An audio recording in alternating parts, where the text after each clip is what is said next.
एक 2 महीने का सांप का बच्चा था। जैसे खोला कि सांप का बच्चा फुफकार मारने लगा फन जोड़ करके।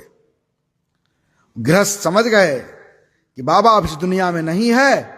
लगता है इस ग्रंथ में, किताब में बाबा का बहुत पैसा है। लगता है मरते समय बाबा का ख्याल पैसे में लग गया, भजन में नहीं लगा।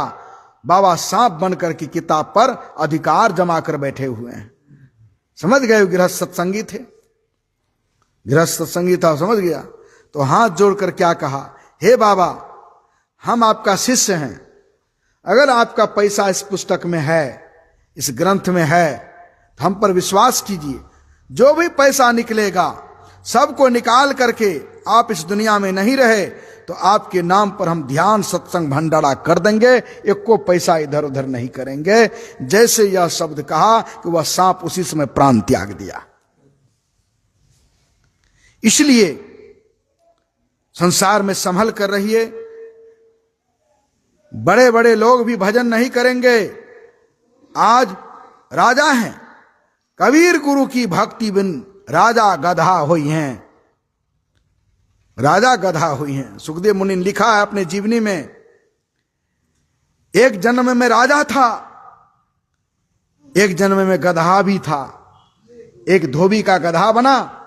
धोबी रोज खाने पीने तो सारे बाइस देता था, लाद करके कपड़ा, गरम गरम कपड़ा लाद करके अपने भी बैठ जाता था, घाट पर ले जाता था, भर दिन कपड़ा धोता था, सुखाता था और हमको खाने पीने देता नहीं था कुछ। एक दिन संजोग से हम बीमार हो गए।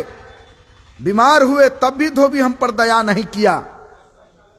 किसी जमींदार को कपड़ा देना था, जल्दी जल्दी भट्टी में कपड़ा को खोलाया, घर में कपड़ा हमारे पीठ पर, नंगे पीठ पर धर दिया। मेरा शरीर सूज गया, मांस सूज गया, हम छटपटा रहे थे, तभी धोबी को दया नहीं आई और गधा को लेके जलने से मैं असमर्थ था, लेकिन मारने लगा डंडा से। डर के मारे किसी तरह से गए, लेकिन सड़क पर गड्ढा था, गड्ढा में कीचड़ थी और दलदल में मैं फंस गया। निकलते समय हिम्मत नहीं थी, ताकत नहीं थी कि भारी शरीर सूज गया था गर्म कपड़ा से, हम इसको लेकर के गड्ढा पार कर सकें। बीच गड्ढा में हम फंस गए।